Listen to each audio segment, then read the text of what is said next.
Hey, what's up? I'm Al Cox. I make games, play games, and everything in between, and I appreciate you taking the time to hang out today. We're going to be making a match puzzle game from start to finish using no code. If you like this kind of content, please hit that like, subscribe, and that bell icon, as I'm trying to put out more videos like this where I make a game from start to finish. If you have questions along the way, please leave comments below, because if you have questions, other people probably have similar questions. Be sure to check out the pre-order link in the description, as I am finalizing and making this game, and hopefully it'll be done by the end of February. This is what I've been working on for the last 2 weeks, and it has been a blast. Super simple game mechanic and concept. All you need to do, have similar color cubes, touch other similar color cubes, and that will make them pop and explode like that. All the cubes are dynamic. Very cool level complete screen. Not sure if we'll have time to do all that, but we're gonna get the basics of this puzzle mechanic down. I'm having a blast. It's really cool when you have a concept that you enjoy and you get to play with it over and over again. Play with the different settings, physics, friction, mass, and bounce. All these things are super important to spend a lot of time on. What has taken me weeks to do, we are gonna do now. We're gonna create something like this, a 4x4 square. While this is not a match 3 game, it takes the power of what you can do in Buildbox, recreate similar types of feel in terms of a simple puzzle game. One of my first games was a match 3 game.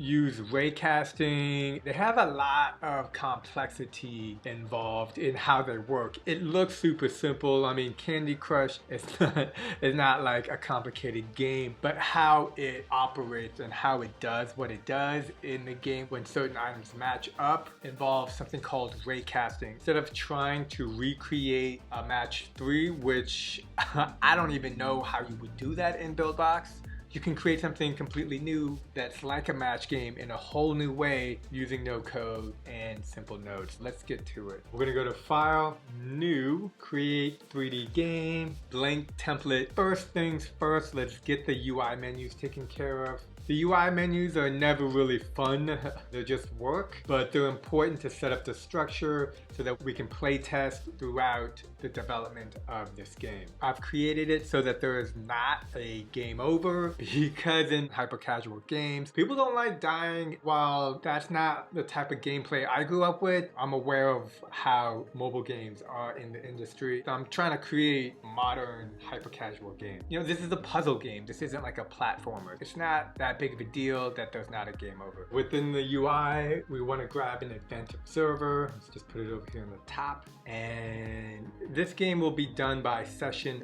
points. Let's make a 5x5 cube grid for the game. So 5 times 5 is 25. Total session points will be 25. And then it will push over to the level complete UI. Uncheck pause current world, because I like it when the world is happening and you see the level complete. Level complete.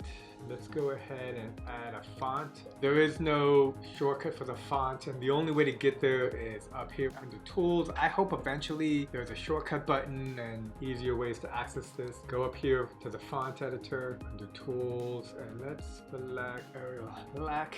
This one's a favorite of mine. This time I'm gonna keep a gradient, but I'm just gonna have it be kind of like, yeah, something like this. I wonder what a shadow would look like. Yeah, that looks pretty bad. Here we go to function, score, do all score type points, amount total, alignment, center, and let's also make sure this is in the center. X of 320, 50 seems good. I'm gonna go ahead and save it, create a new folder, UI setup 001. I've mentioned this before and I'll mention it again. I always organize my saved files sequentially, 1, 2, 3, 4, 5, and I put a little note of what I'm doing in each saved file. As I progress in developing the game, many times I'm just changing a lot of settings and moving things around so quickly that I actually can't keep track of what I'm doing. More often than not, I'll end up where the game doesn't work Well, not good, and I don't know why, because I've made so many changes. I will literally go back to previous versions. If you've seen me make any games before in my previous YouTube videos, you've probably seen me do this. These are just things that I do every time I make a game. Every day I start on a new project, I go to save as and I add a new number, because there's only so many times you can make this mistake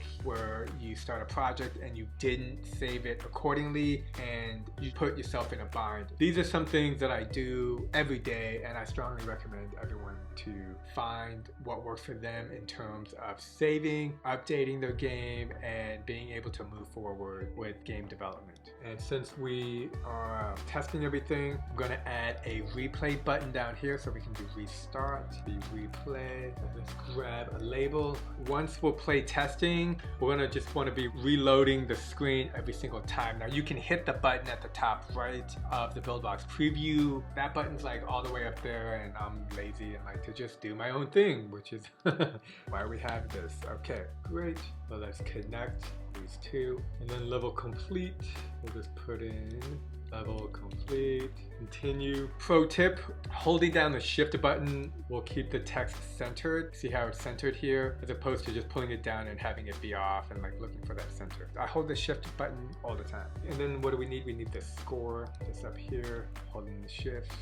Get rid of that, and this will be score, and we can have total. We got the UI and the level complete. Let's get into the world. Why don't we keep the grass? I have an object called the R cube that I created in Blender a long time ago. I don't even know when I created this. I just know I use this object for everything. I hope that one day Buildbox will add more assets to the library. This is a wish list of mine for Buildbox, because you could have hundreds of different very simple objects. Maybe not hundreds, but at least, I don't know, 10 more different objects. There is a big difference between how things look. To me, this rounded cube looks 1,000 times better than this flat cube. There are areas where this flat cube will be needed, and I'll use that in the game, but just, you know, off the bat, this looks better every day of the week. Here we have the start scene. You can't see it. Let me just move it like this so you can see the start scenes right there. So we're gonna add a scene. First things first is I go to the start. It's set to 4 with 2 is 0. And then the end, we're gonna actually move the end to 0. What happens is the start and end scene kind of overlap. This is good because we're gonna build the levels in each individual scene. So let's grab some colors. There's a bunch of different websites you can go to for color palettes. Let's check out coolers.co. We're gonna have 5 different cubes, so we need 5 different colors. I like this one. It's got a simple pastel type of color, which generally works well. I'm gonna take a screenshot and we can just put that right down here. That. We see the color palette down here. Go ahead and duplicate the cube. This cube is going to be the wall. The game is going to happen in the wall. Now let's go ahead and make this a dark color. Go to the start. Delete this cube. Actually, let's put this wall in the first scene. So this is the start, is at 0, and we're going to put the end to something way in the back, like 55, so we won't even be able to see it. This will be the cube that we'll have in the game. Kind of want it for a reference.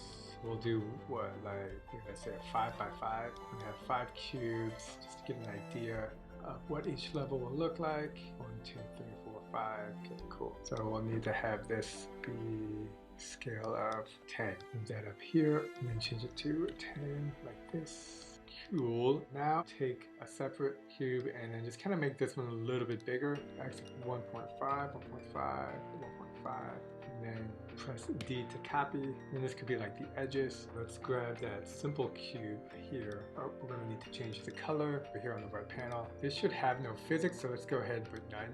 Go ahead and make it tungsten, X10 and Z10. And we can bring it below 1. Here, but you can't see it. All these cubes are in the ground. We're gonna need to grab all of them. Select over here, top, hold shift. That selects all of them, which is a great tool. See, one of them's kind of doing its own thing. And sometimes they want special attention. Okay, cool, that looks good. And where's this cube? The Y of 1. So let's put the ground at Y of 0, which it is. So Y, oh, the cube is at -1. So we want that at 0. There we go. Let's grab these walls and them up, something like that. looking good. Let's go ahead and save a new file. 5x5 grid set up 002. Next, let's look at the camera angle. And this is where it's really cool to just like play around with what you think is cool. I've spent multiple days on my game playing with the camera angle. When I do this, I always select the camera up here so that I can see the position and the information up here. This is actually super important. Often I'll find that the rotation is off. I like things to be centered. I don't like things to be like this. Anytime I'm at the dentist's office, there's a picture or painting on the wall and it's crooked, I don't like it. I fix it. I'm a little neurotic. That's okay with me. I like it from the top view. Feel free to like, create the same type of game, but like a different angle that you like and you've never seen before. For me, I've already spent days figuring out what I like. Also, side note, when testing your game, sometimes what you see through the camera angle isn't what you see in the preview in Buildbox, and may not be what you see when you test on your phone. Always double check that. Before I add color to the cube, I want to be able to move the cube, have all the cubes move the same way instead of creating the different colors for the cube and then copy and pasting the movement from each cube to the next. I'm just gonna go ahead and create movement for the cube the way that I like it, and when it's set up properly, I'll just copy them from the left side and then change the color. The great thing with Buildbox is that there's so many different ways to do whatever it is you want to do. Hopefully, let's grab this cube. First thing we want is touched and a touch move. If you've watched my making a mobile space game, you'll see that I use this same movement technique. I like this movement technique. I keep playing with the things that I like, and I think that is a great way to just keep your mind interested in learning and making cool stuff. Let's connect these dots. We're gonna uncheck follow rotation, put the sensitivity to 0.15, 0.15, and now we're good for this part. I feel like I keep mentioning a lot of times that I've spent days playing with this and the feel of how everything moves in the environment, both on my computer and on my phone. And I think that's always important because you can't just sit down and know exactly what all the settings are going to be unless you've already done it. That's something to keep in mind. Next, we're going to need an if collide, and this is going to be if collide with the cube. Later, I'll go in and change it so that it's if collide with red, if collide with blue, if collide with yellow, so that every color, if they collide with another similar color cube, will cause it to disappear, creating our puzzle match game. And then we're gonna have scale animation. For this, we can just turn off the delta. We'll have everything go to 0 in 1 second. Yeah, sure, we'll try that out. If it doesn't work, we can always adjust it later.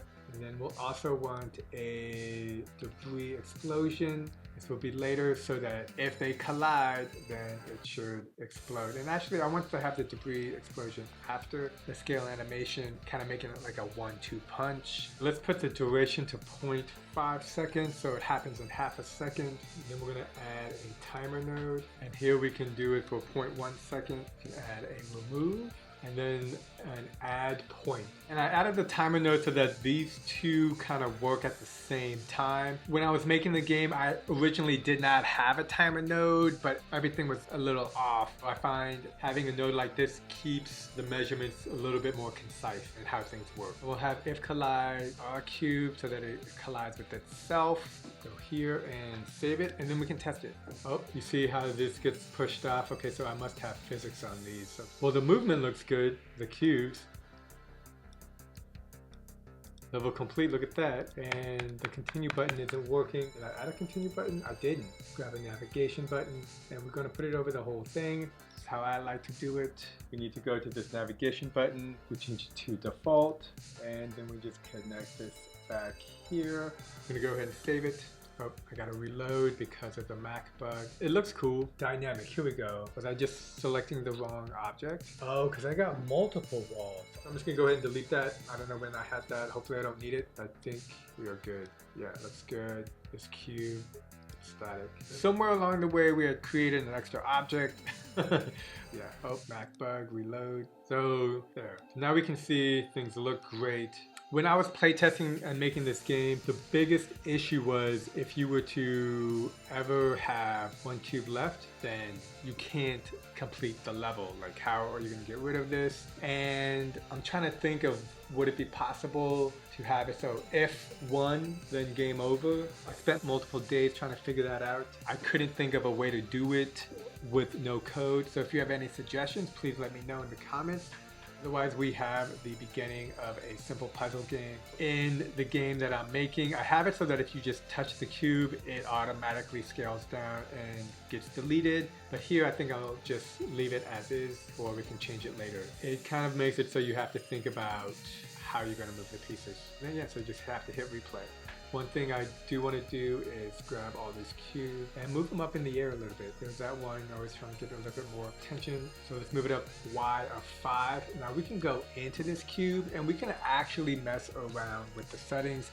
This is like the fun part. This is the part I always recommend to spend multiple days on, because when you have a mechanic you like, that you enjoy, you want to be able to fine tune it. You want to play with it some more. So let's go ahead and add a mass of 5 and add a bounce of 0.5, and let's just look at it. Let's just see how it looks. That looked like nothing happened. That was not cool. But what is it bouncing on? It's bouncing on the cube, right? So let's go ahead to the cube and we can add a bounce on this to 0.5, and then we can reload and see if it does more of a bounce. You saw that? It was a little bit, but it was there. We can even add more. That was great. This has a bounce of 1, and now we should maybe add some bounce on the walls too, right? Go here and we can do 0.5. I tend to start in small increments or or very big increments, you know, one or the other. That way you can move a little bit up or you can move a little bit down. Yep. Looking good. And then if you get stuck, then you have to hit replay, but I'm so good that's not happening. Now that these cubes look pretty good, we can go ahead and duplicate them and add some color. We want to do 5 different colors. Let's go here, duplicate. I was pressing the D button with 1, 2, 3, 4, 5, and let's just name these purple, pink, and I'm looking over here, down here at the colors. That's what we're going to use as a baseline. Yellow, blue, and this one's like a turquoise. Here, let's go into purple, grab the model, grab the eyedropper, bring it over here, boom. Okay, now we can go if collide with purple. Go down here, affected asset, purple. Now I'm gonna hit Command 3, which is a shortcut that takes you to the 3rd tab. This is tab 1, tab 2, tab 3. Command 1, 2, 3. Great way to just jump and move around really quickly when you're just having a blast making a game. Next, let's go to pink, go here to the model, and where is it? Select the eyedropper, go to the pink, okay. If collide with pink, and now we're going to want to add pink over here. If collide with pink, and then Command 3, and yellow. I feel like this is a little bit brighter now, am I? Oh yeah, let's go here. There we go, that looks better. If collide with yellow, Command 3, go to the blue. If collide with blue, Command 3, turquoise, which I don't think is spelled correctly. Actually, we could have been doing the whole thing on this screen over here, which is probably better. I want to take a look at the pink because I feel like the pink could still be a little bit brighter. Some reason when you go lower, it's a little bit brighter. Let's do the same for purple. You notice the color difference? So we got the pink, the purple. Oh, we need to double check the turquoise. I guess that looks good. Affected asset, turquoise. Review, affected asset. Oh, see, we missed one. Now let's save as a new file because we got the cubes. Color cube set up 003. Remember, the start scene starts and ends at the same place, which automatically loads a random scene. Now we only have one. We're gonna get more right now. Let's get one for each color. Let's label 2, 3, 4. Notice the play cooldown up here. What that means is if you have a number in there like 1 or 2 or 5, when that level loads in a game, it is on a cooldown of 1 or 2 more scenes before it has the probability of showing up. This is a great way to add variety. If you keep seeing the same scenes in your game over and over again, why don't we add cooldown of 1 here? In hindsight, I should have added these before copying, but you know, wherever you make mistakes, it's important to realize that those are opportunities and lessons that you're learning along the way so that you don't have to make the same mistake again. And if you do make the same mistake again, also okay. It just means that you really want to learn how to do certain things, and so you make mistakes. At the end of the day, I think it's all about the story you tell yourself, so it better be a good one. I'm going to grab this one right here and see that it's at 5, -10. Also, I want to lock all these walls in the start end scene because I'm going to be doing a lot of moving within each scene. Yeah, let me just delete these. Yeah, delete. Look at that. Literally practicing what I preach as I'm teaching. That is actually kind of cool. So I'm gonna move all these down. And there's a bug here. If you select both of them, only one will move. That shouldn't be the case. Okay, now let's do what I said. We just copy 1, 2, 3, 4, 5. What did we say? Y of 5, Z of -10. Just grab everything. See, now I can just do this and hit delete. The pink here, move it up. Y of 5. We got the pink, 5, -10. Like all these. Let's go ahead and add the yellow, 5, 10, okay. And next is blue, 5, -10. And finalizar pink. Cool. Next step is we're going to go up here to view and snap mode. If you didn't have view and snap mode already on, turn it on now because we're going to use the crap out of it. This is probably one of my favorite features that I tend to turn on and off all the time depending on the game that I'm making, and in this scenario it's going to be clutch. Next we select the world puzzle pop at the very top and we go to grid size and we're going to go 3 and then look at that, making the levels fast and easy. Didn't I already do pink? I did do pink. What color are we missing? Turquoise. I actually made this mistake on purpose because it's a good teaching tool. Yeah, that's why. 5. Water 5, -10, boom. Cool, let's check it out. Oh, we gotta reload because of the Mac dual screen bug, and I like how they bounce. Nice. The yellow must not be set up properly. Okay, good to know. Pink looks good. Wait, there's a debris explosion is not set. We'll do that in a second. Test all these, make sure the colors are good. We said yellow wasn't set up. Is that correct? Yellow? Let's go to yellow. If collide with yellow. See, we have it set to purple. Save it. I actually really like the fact that you have to be careful, otherwise you could get stuck. Move this guy down here and boom. Let's go ahead and set up the debris explosion now. Before we can do that, we're going to need to grab a sphere. Let's go to the asset library, grab a sphere, and this sphere will be the debris explosion. I'm going to go ahead and get rid of cast shadow, receive shadow, and make it shadeless. I think this looks cool, but it also saves tremendously on processing power, which is something you should always be thinking about. And if you're not thinking about it, you will be when the game runs slow on your phone and you'll be like, oh man, I should have been thinking about the processing power.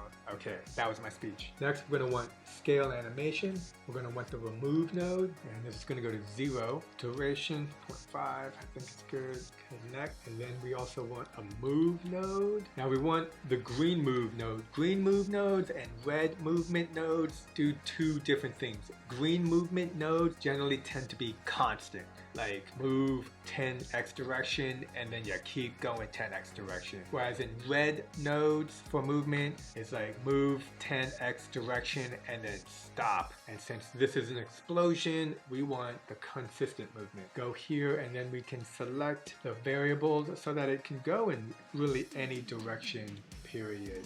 Let's go here and then we can select debris explosion. I'm going to keep inherit color. I'm curious to see if that works. Get rid of the movement, preserve movement, and let's go ahead and put 5. Let's do 10. Let's make this a little bit bigger. Okay, and we'll add sphere and we'll change the name to freeze. Now, we will have to do this for every object, but that's okay. It's important to go here. What did we say, 10? And we want to inherit color. I'm not actually sure if that's going to work or not, so I'm super eager to see what will happen. I accidentally selected on the code. Oh, and it looks like also the debris sphere has a dynamic physics to it. We don't want that because, again, processing power. Preserve momentum, 10. Let's go ahead and change it to none. We don't need any physics for this object. If we're going to do something cooler to it, and I have tried multiple things such as paint splatter and having the objects stick to other objects. Fun use of time, but nothing really came out of it. Let's see, inherit color, preserve momentum, let's grab it, and it should be set to physics none. Okay, great. We're gonna go ahead and save as degree explosion setup 004. Okay, let's take a look. Oh, Buildbox, Mac bug. Okay, no. The biggest thing is having it happen after the scale animation, and then the timer. The timer is set to 0.5. This number is way too high, so let's move it to 10. Maybe 10 is better, I don't know. Let's just take a look. Reload. Okay, yeah, so 10. Yeah, look, that looks good. And it's got the same color, which is great. That was a little bit slow. See, it kind of like happens after. I think I have too many debris on the purple. See how that explodes after the scale down? Let's go ahead and line everything up so they all do it the same. If I wanted to, I could select all these and copy and paste, but sometimes I find doing things the long way helps you remember why you do something a certain way. Shortcuts are good, and so is remembering why you do certain things. Let's go like this. I think we also said that the purple had too many debris explosions. That doesn't look like it. Okay, let's save it, reload. Yep, very cool. Next, we're gonna add a sound. Every time the object explodes, there's a pop. This is the pop we want, so let's go ahead and grab it and move it over here. And let's add it to all of the cubes. Test it, reload, because of Mac bug. Awesome. The next thing we want is some cool confetti that happens when you do a level complete. That sense of satisfaction that you're an amazing gamer because you completed the puzzles. That's really easy to do. Let's go ahead and grab our cube. Let's grab 2 cubes. This cube will spawn confetti, and then this cube will be the confetti. Let's go to the confetti, and we will do some random color animation. I'm gonna go ahead and make this shadeless, turn all this off. Let's go ahead and try to make this kind of look like a small piece of confetti. Yeah, there we go. That kind of looks like confetti. One piece of confetti at least. And let's go to color animation. We can change this duration to 0.1, which I think would be a good idea because we're gonna want this to happen fast. And we have 5 outputs and we have 5 different colors. So let's go ahead and grab purple, pink, yellow, blue, and everybody's favorite turquoise. Although that's kind of more green than turquoise. No, it's turquoise, more or less. Let's connect the dots. And if you've watched my other tutorials on making a game, you'll have seen this before. But the color animation cycles through each other, giving a very cool rainbow effect, which is like the coolest thing when using confetti. The confetti will also need to move. We'll do similar to what we did with the debris. Go here, and then we can add 5, 5, 5. Again, this can be changed later. Increase per second. Yeah, let's go ahead and increase speed. I've never done this. 1. 2. Okay, next we need the confetti spawner. Let's save it. And this is easy because we just grabbed the debris explosion node, and we will want it to not inherit color or preserve momentum.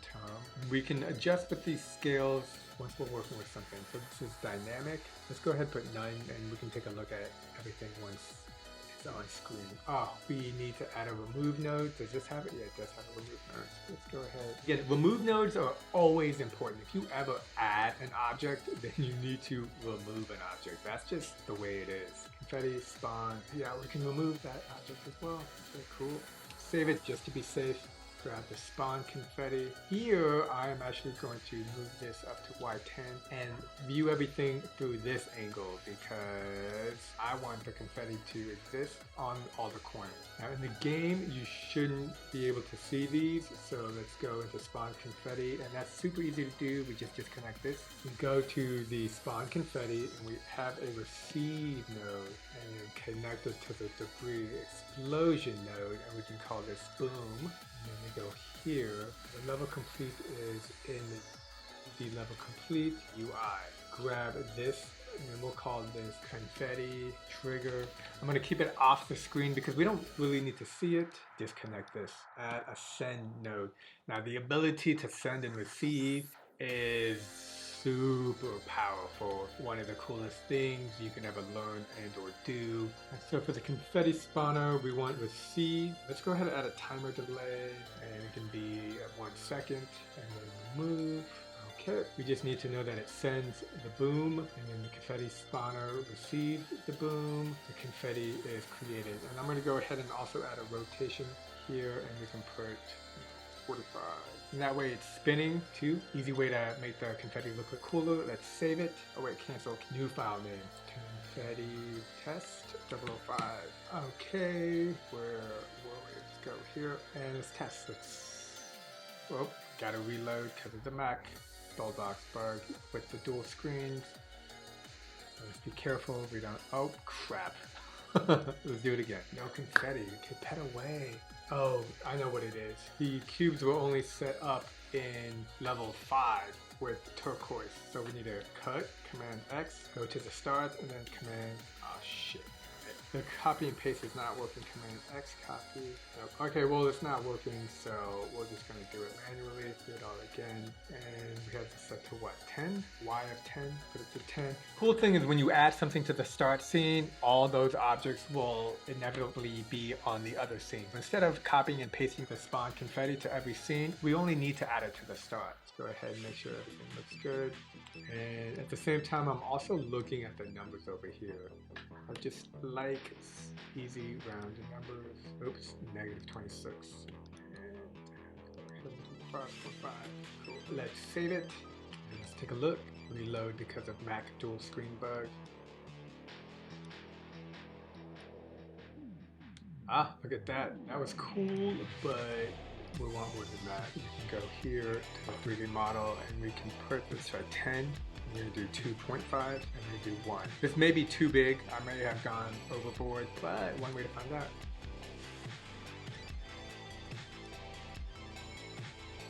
Yeah, that was definitely too big. So we're going to go ahead and add 5 seconds to this. We're going to make the move 25 so that it moves a little bit faster. And the color animation, I kind of want 0.25. I think it might be cool. Save it. Did we make this size smaller yet? No, we did not. Okay, so let's do 3. Yeah, that looks good. I actually think it's moving a little too fast now, so let's get it to 15. But I like it. Reload because of the bug.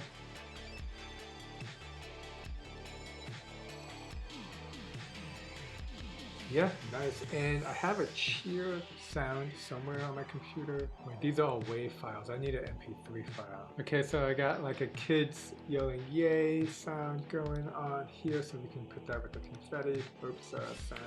And that can happen when this gets created. Oh, but we don't want like a million. Let's go to the confetti trigger. We can just add it here. This is probably a better place. Otherwise, it would have a sound for every individual confetti, which is not what we want. Let's put the volume to 0.5 because it is actually kind of loud. And move it over here.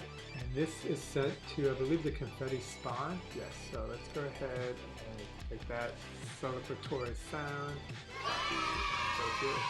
Yep, now once that signal is received, boom. Okay. The next thing is designing the levels.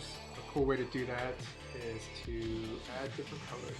So here I'm just copying all of these, each color at a time.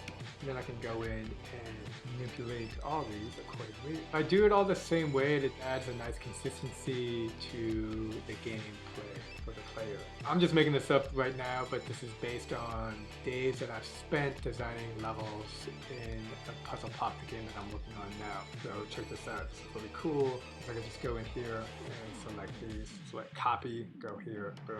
I can do the same for this. Now the downside is that all this has to be done manually. You want to come up with a good way to figure out what you have done and what you haven't done in terms of matching the colors up. So just copy like that. Put some blue and purple.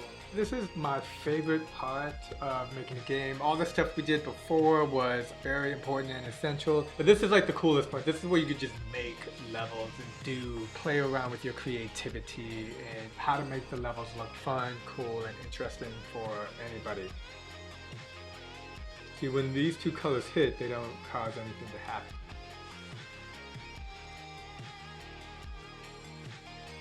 And then here you're kind of stuck and you need to reload. I'm not sure of a good way to like have it so it's only one, then you get a game over. Oh, that was kind of slow. It's lagging. Oh, you know what I forgot? And this is also super important. An amateur move that I forgot it. You want to be sure to grab Smart Penguin's frames per second widget, which I use all the time for testing. If something ends up going slow and you don't know why, you never want slow gameplay on a phone, and this is a great way to just keep an eyeball on that. There we go. Yeah, great way to just reload here. You can see it's at 55.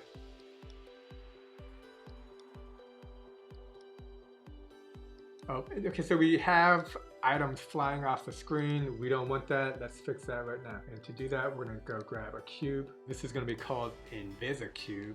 We're gonna make it a static object.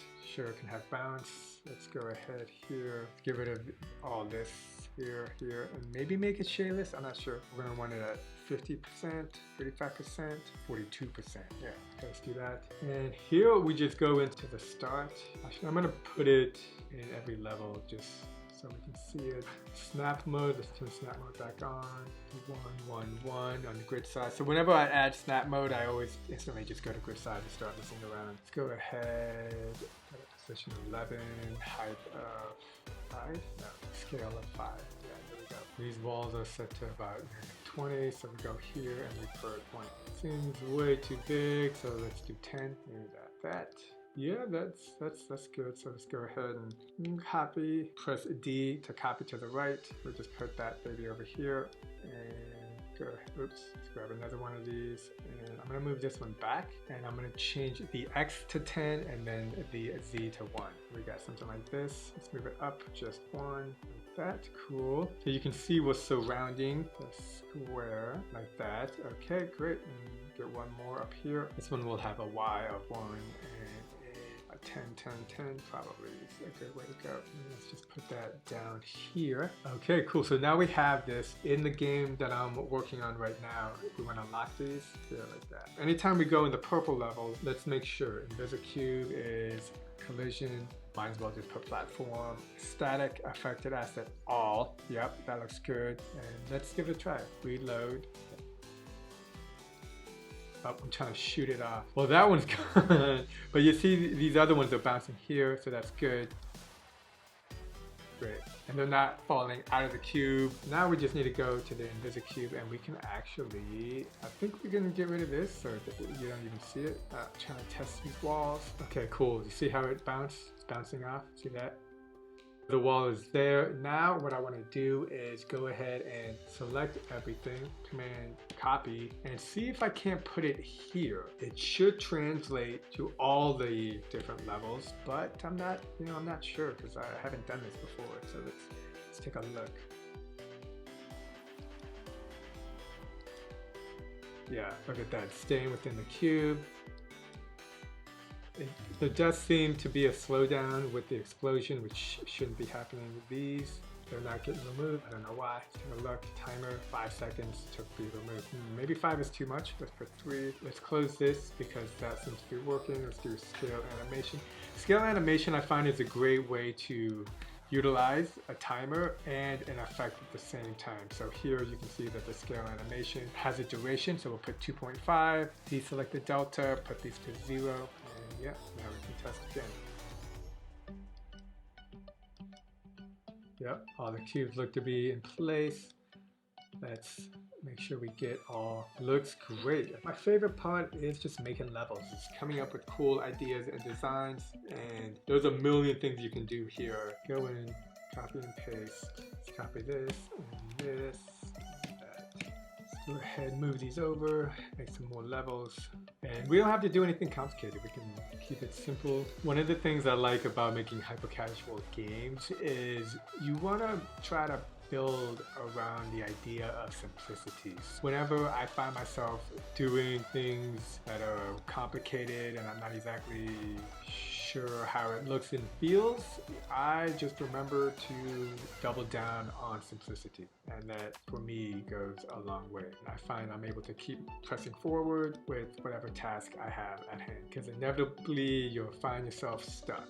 If you're stuck for too long, that can be dangerous. Cool, let's save a new file name. What do we got? Levels, looking good. Oh, 6, let's take a look. Oh, the replay. And just like that.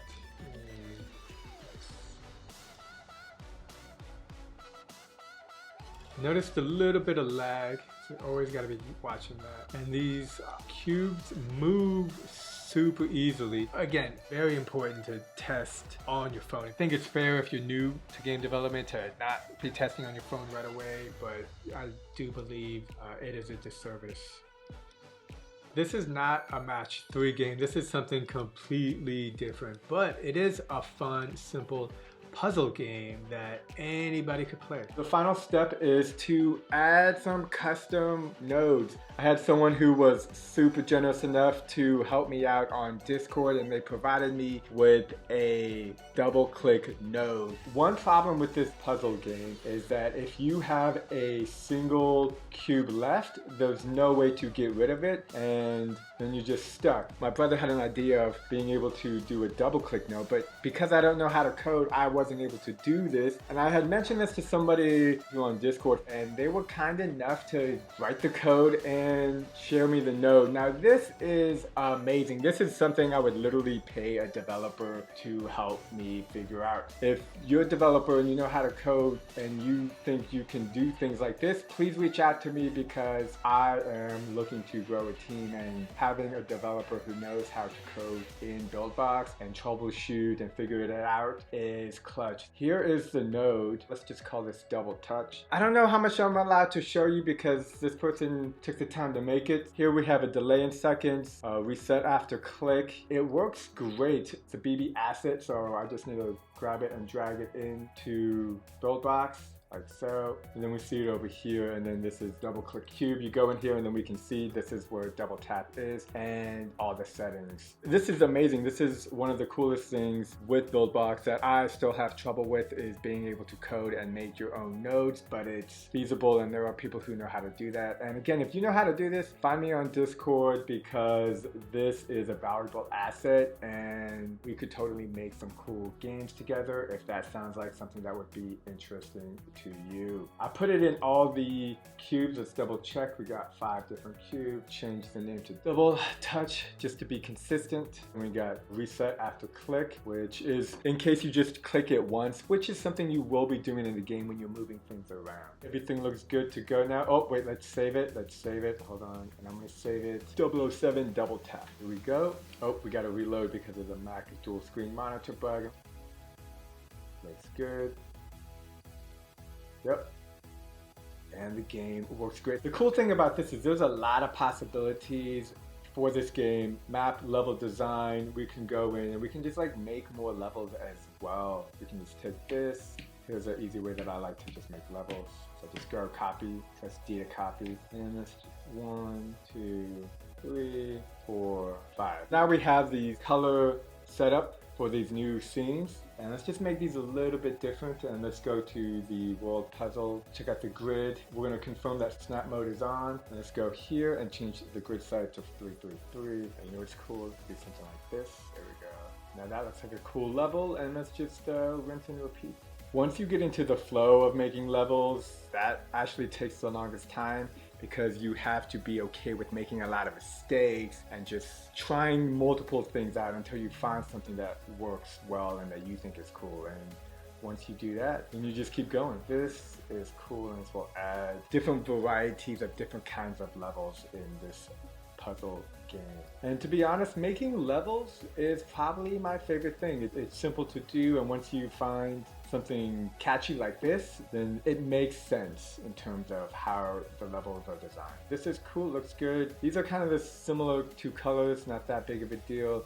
Super simple puzzle pop game. Hope you liked this video. If you have any questions, comments, please leave them below. When making these games, there's a lot of things I can't do and a lot of things I can do. And I think this match puzzle game is a great example of the things you can't do, like a traditional match 3 game, the things you can do, like a simple blue cube to blue cube matching. To me, a lot of game development is like this. There's always what you want to do, there's what you can do, and it's not just game development, it's life itself. The trick is to find the bridge and or literally create the bridge, because that's what you got to do in game development. Don't forget to hit that like and subscribe button and that bell. We're going to try to put out more content like this. Be sure to check out the pre-order link in the description, as I am finalizing and making this game, and hopefully it'll be done by the end of February. Links down below. Puzzle Pop coming to an app store or play store near you. Stay safe out there and peace.